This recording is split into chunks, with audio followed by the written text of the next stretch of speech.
Vegeta is a vivid example of how what's healthy can be terrifying. When I say healthy, I mean anything or anyone that can help us improve and grow out of our problematic thoughts, feelings, or behaviors. Now, why would this be terrifying if it's intended to help us?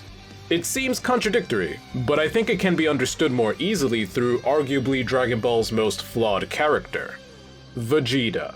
Specifically Majin Vegeta. Vegeta as a character has gone through quite the transformation throughout the series, going from a ruthless, planet-destroying, child-punching warrior to a reliable guardian of the Earth, and surprisingly caring family man.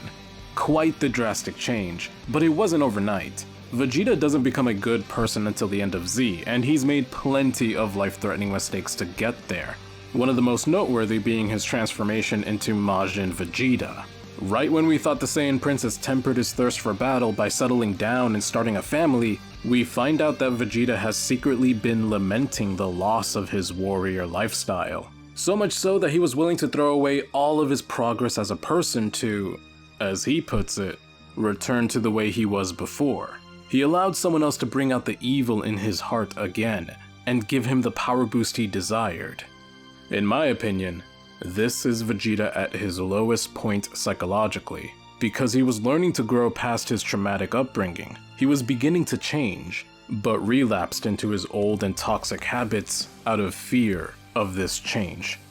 Let's break it down. I have no family or petty attachments. I have no more use for a weakling like you. Farewell, Bulma, Trunks, and even you, Kakarot.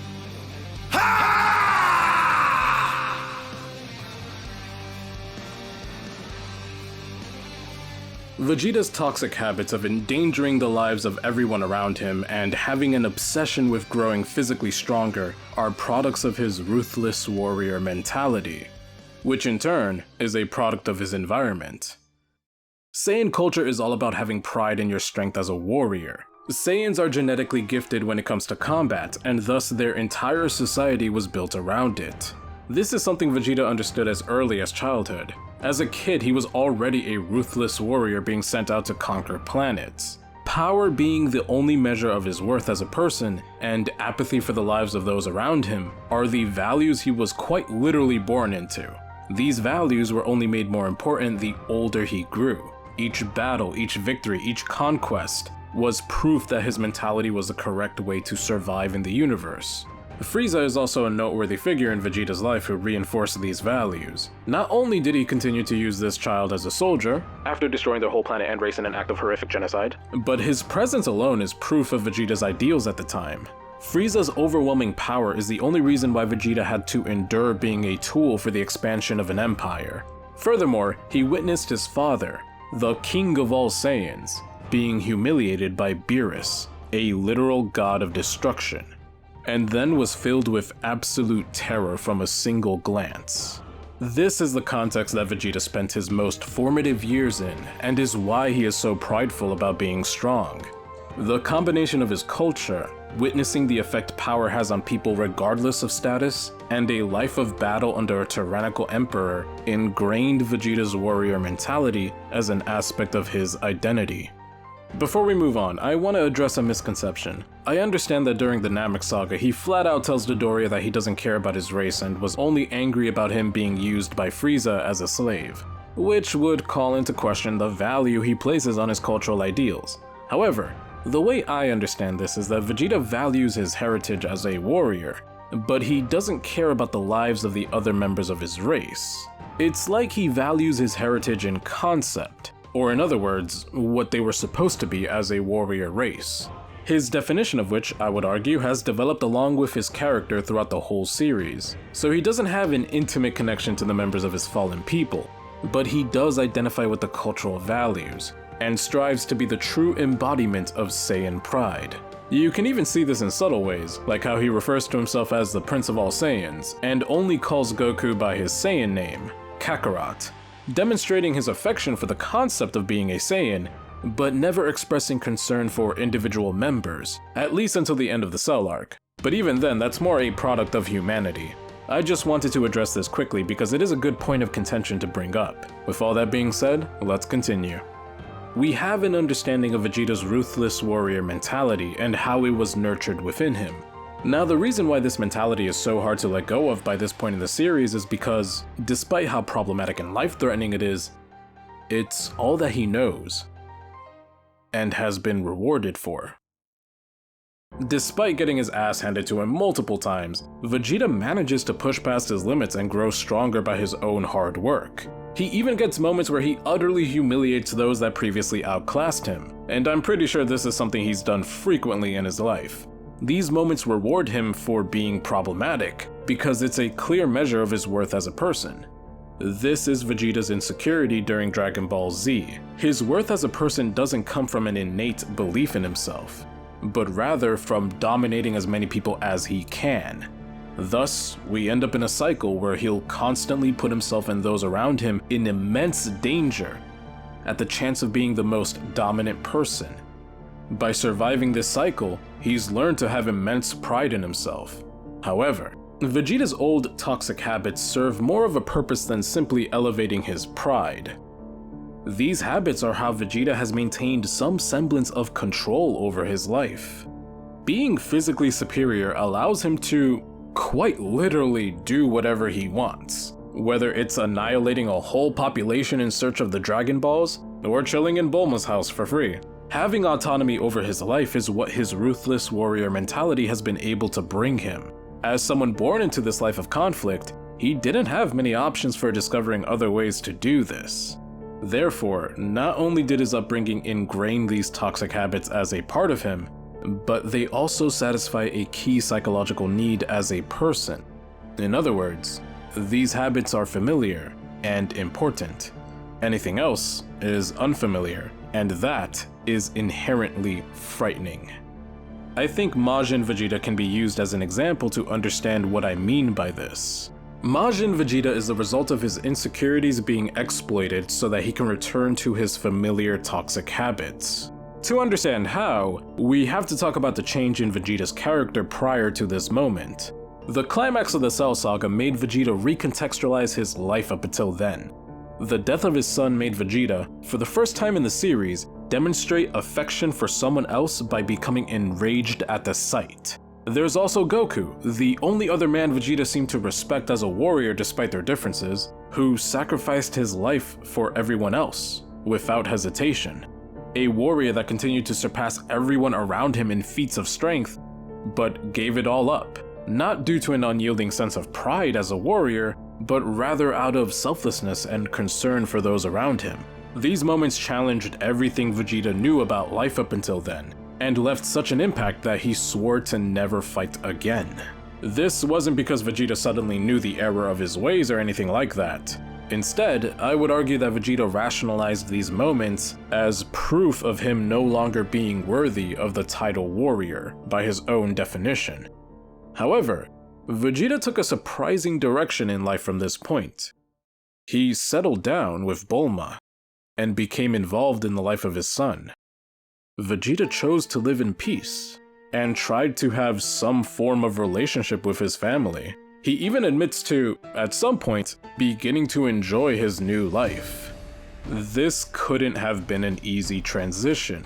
In fact, I think Team 4-Star created a pretty realistic portrayal of what Vegeta would have done. In one of their Dragon Ball shorts, they had Vegeta move his obsession for power onto Gohan, who at this point is the strongest warrior on the planet. He's constantly seeking out Gohan for a fight, but Gohan isn't having any of it since he doesn't even care about fighting to begin with. The short ends with Vegeta being told that any fight he'll get would be out of pity, which really shuts him up. If you haven't seen this short, I highly recommend it. I didn't mention the part with Android 18 because I'd rather y'all experience that for yourselves. I can imagine Vegeta experiencing something like this. He's surrounded by warriors, but none of them have anything to prove. And the only person who would have enjoyed fighting him is dead. What other options are there for Vegeta at this point? It would have to be after an experience like this that Vegeta could even begin to try a different way of life. However, fast forward 7 years of peace, and we find Vegeta making the decision to go back to his toxic ways. Goku's visit from the afterlife is like Vegeta's true test of character development. The target of Vegeta's old obsession with power and dominance has finally returned. Has Vegeta gone through enough change to put his old obsession behind him in Goku's presence? Sadly, he hasn't. Seeing the gap in strength between them causes every emotion tied to his insecurity to flood back. And when he's presented with the opportunity to gain more power at the cost of the planet's safety, he takes it. He willingly lets Babidi influence his mind enough to revert the progress he's made as a person and unlock new power within him. This transformation not only lets him fight Goku on a new level, but also feels pretty good. It feels familiar. On the surface, it's easy to dismiss this moment as Vegeta's pride as a warrior refusing to accept his new way of life. This is a valid explanation, but I think we can go even further with a more human answer. Vegeta doesn't know anything else. Vegeta has been a warrior since childhood, with a genocidal space tyrant being the only upbringing he had after his planet was destroyed. Being a proud warrior was his way of life, and has been rewarded and reinforced for years. It's his identity, but even on a basic level, it's familiar. Toxic and puts his life as well as everyone around him in danger repeatedly, but familiar. Anyone here can relate to this. Maybe not on Vegeta's population-destroying scale, but we all may have certain tendencies that are unhealthy for us, and yet are hard to let go of. Maybe we overthink about the smallest things and end up frustrating those around us by reacting to problems that never really existed to begin with. Or maybe we give too much power to other people's negative opinions on us, thus making us easily angry and escalating things further over something that doesn't matter in the long run. These habits aren't exactly what Vegeta's going through, but they satisfy the same psychological need. These habits allow us to have some form of direct impact on a situation that we think is necessary. We can learn that these habits are problematic for us and cause us more harm than good, but it's hard to break them because they are familiar. In that way, they kind of bring us comfort, because it's a familiar way of being in control of our lives. Anything different runs the risk of not satisfying that important psychological need we have as humans. I believe this is similar to what Vegeta felt up until now, being a ruthless warrior, constantly having someone or something to dominate, only looking out for his own well-being. These are the familiar ways he felt in control of his life, even if it jeopardizes himself and those around him. It's easy to think all anyone needs is healthy intimacy to overcome their bad habits and traumatic upbringing, but it's not that easy.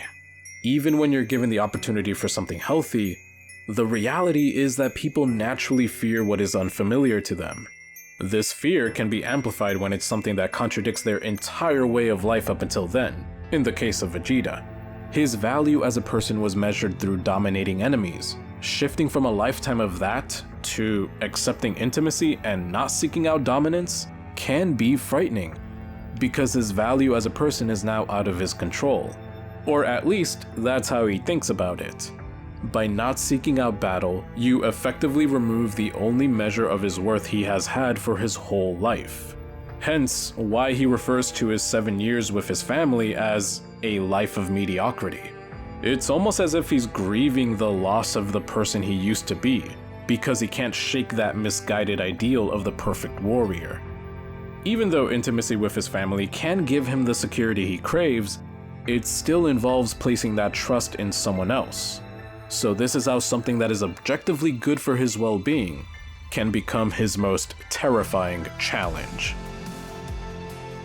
Some can brave the emotional storm that is intimacy, and all of the moments of vulnerability that come with it, but others may sabotage their own growth because they crave what's familiar to them.